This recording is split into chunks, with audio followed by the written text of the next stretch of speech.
Assalamualaikum warahmatullahi wabarakatuh. Halo semuanya, perkenalkan kami dari kelompok 8 dari kelas Kewarganegaraan 35 akan menyampaikan mengenai pendapat kami tentang integritas dan disintegritas NKRI. Pertama-tama kami akan mengenalkan kelompok kami. Yang pertama adalah Perkenalkan, nama saya Muhammad Maulana Nazibullah dengan NRP 501720165 dari Departemen Teknik Geofisika. Kemudian ada saya, Sabita Bayu Rahmania, dengan NRP 50162011051 dari Departemen Teknik Geomatika.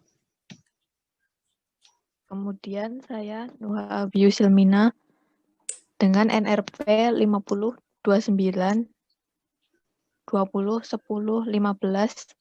dari Departemen Desain Interior.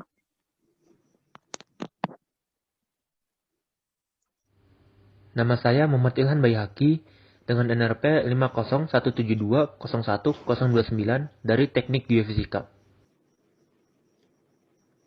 Perkenalkan, nama saya Muhammad Muslim Fahdian dengan NRP 5017201056 dari Departemen Teknik Geofisika. Ini adalah hal-hal yang akan kita bahas. Yang pertama ada definisi, faktor pendorong dan penghambat, tantangan dan upaya, kebijakan integrasi nasional, serta yang terakhir contoh dan problematika integrasi nasional.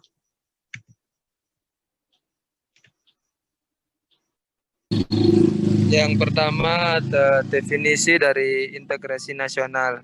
Integrasi nasional berasal dari kata integrasi dan nasional.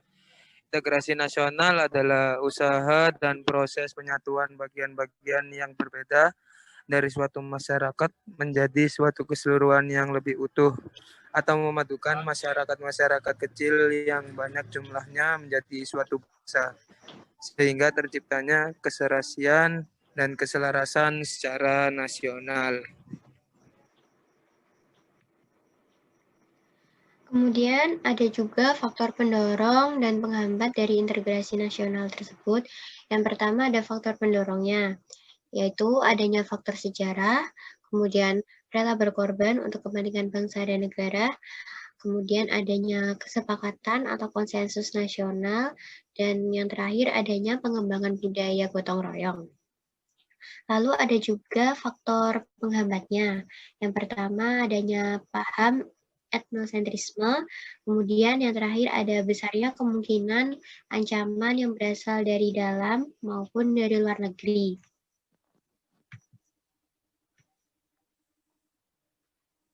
Kemudian selanjutnya tantangan dan upaya yang dihadapi NKRI.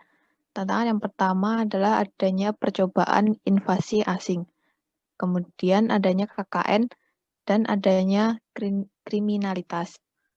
Kemudian upayanya adalah menerapkan rezim terbaik bagi Indonesia, merumuskan kebijakan yang konkret, pembinaan kepemimpinan yang arif dan efektif, serta membangun dan menghidupkan terus komitmen masyarakat Indonesia.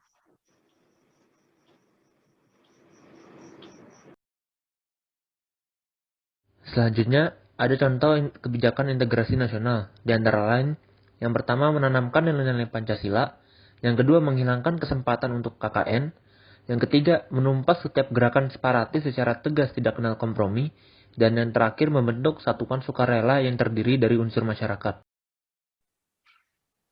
Untuk yang terakhir yaitu contoh dan problematika integrasi nasional. Contohnya yang pertama yaitu pembangunan Taman Mini Indonesia Indah atau TMII yang berada di Jakarta. Yang kedua yaitu sikap toleransi antar umat beragama. Yang ketiga yaitu diadakannya Pekan Olahraga Nasional atau yang biasa kita sebut dengan PON.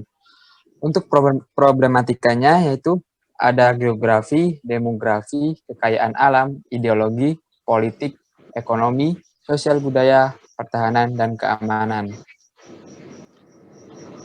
Jadi itu saja penyampaian dari kelompok kami, kelompok 8. Kurang lebihnya mohon maaf. Terima kasih. Wassalamualaikum warahmatullahi wabarakatuh.